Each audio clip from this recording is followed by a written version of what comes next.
Vi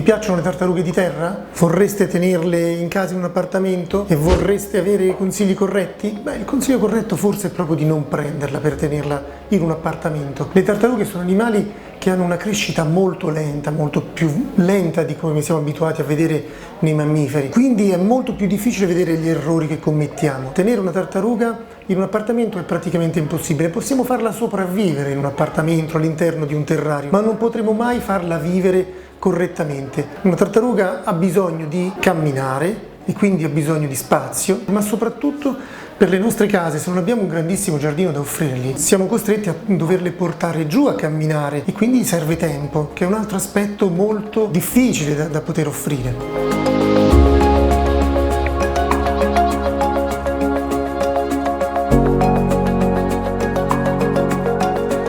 Dargli la corretta alimentazione vuol dire offrire soprattutto alimenti naturali, cioè l'alimentazione, la loro dieta deve essere molto simile a quello che avrebbero in natura. Erbe selvatiche possibilmente, e soprattutto una cosa particolare è come la tartaruga mangia. Se la tartaruga ha sempre vissuto in un terrario, di solito mangia come un cane, cioè gli metti il cibo e mangia perché non ha altro da fare. In natura la tartaruga mangerebbe invece dando 2 bocconi, poi camminando 2-3 metri, dando altri 2 bocconi, camminando 2-3 metri e poi altri 2 bocconi. Questo modo di ingerire il cibo si riflette anche sulla digestione, sulla corretta digestione, quindi l'animale mangia bocconi più piccoli alla fine, cominciano a progredire nell'intestino più lentamente e questo favorisce il processo digestivo.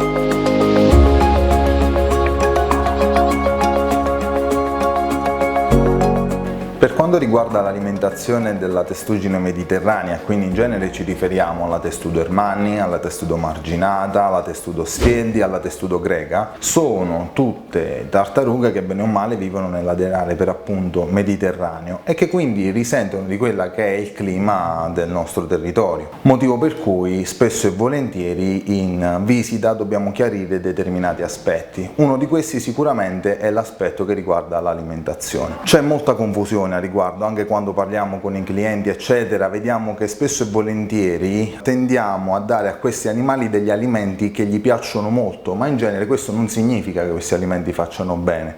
Ad esempio molto comunemente viene fornita della lattuga romana, dell'insalata quella nei sacchetti che si trova al supermercato, oppure dei pomodori e spesso e volentieri troppa frutta, e questo in genere associato magari a una gestione non ottimale tende a dare dei problemi metabolici all'animale.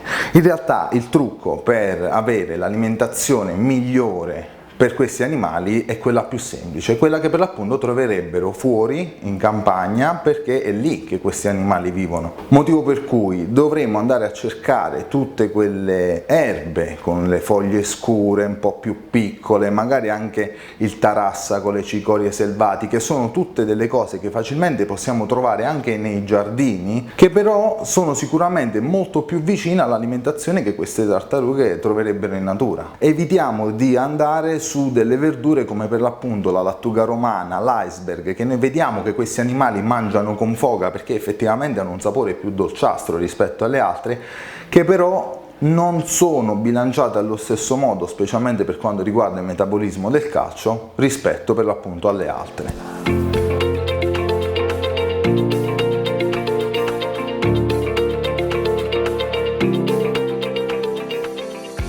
Per quanto riguarda la gestione delle tartarughe terrestri è importantissimo la gestione appunto degli spazi esterni. Questi animali infatti devono stare più che possibile all'esterno, soprattutto dobbiamo garantirgli quella che è la luminosità solare. Quindi i raggi solari sono importantissimi sia per lo sviluppo normale di un carapace robusto, ma soprattutto per le normali funzionalità fisiologiche e metaboliche degli animali stessi. Hanno anche però bisogno di una zona coperta dove nel periodo più torrido, soprattutto estivo, estivo e la luce solare risulta troppo forte, hanno bisogno di alcuni ripari. Oltre questo bisogna anche valutare che questi animali sono animali prettamente territoriali, soprattutto il maschio al risveglio appunto dal letargo risulta molto più aggressivo e nervoso, possono andare incontro effettivamente anche a dei fenomeni di morsicatura delle femmine o degli altri maschi che si trovano all'interno del proprio territorio. Quello che bisogna fare è suddividere le coppie eventualmente, solitamente il maschio deve essere tenuto da solo perché appunto è molto territoriale e aggressivo soprattutto in questo periodo, e le femmine possono essere tenute in harem, quindi più esemplari di femmina possono stare assieme.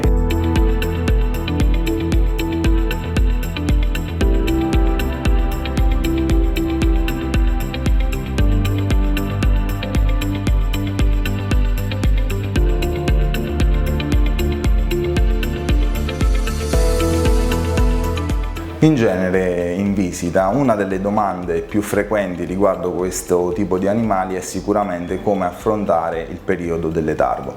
Diciamo che c'è tanta disinformazione a riguardo, anche perché spesso i negozianti o comunque gli amici che ci danno questo tipo di animali a loro volta hanno ricevuto delle informazioni non corrette. La più comune sicuramente è il fatto che queste piccole testuggini sin da piccole devono fare il primo letargo, mentre invece molti ti consigliano, sai, è meglio che il primo glielo fai saltare perché è troppo piccola, non ce la farebbe. In realtà non è vero. Ricordiamoci sempre che questi sono animali che sono tipici, endemici delle nostre zone e in natura non c'è nessuno che va lì, le prende e le mette in un terrario.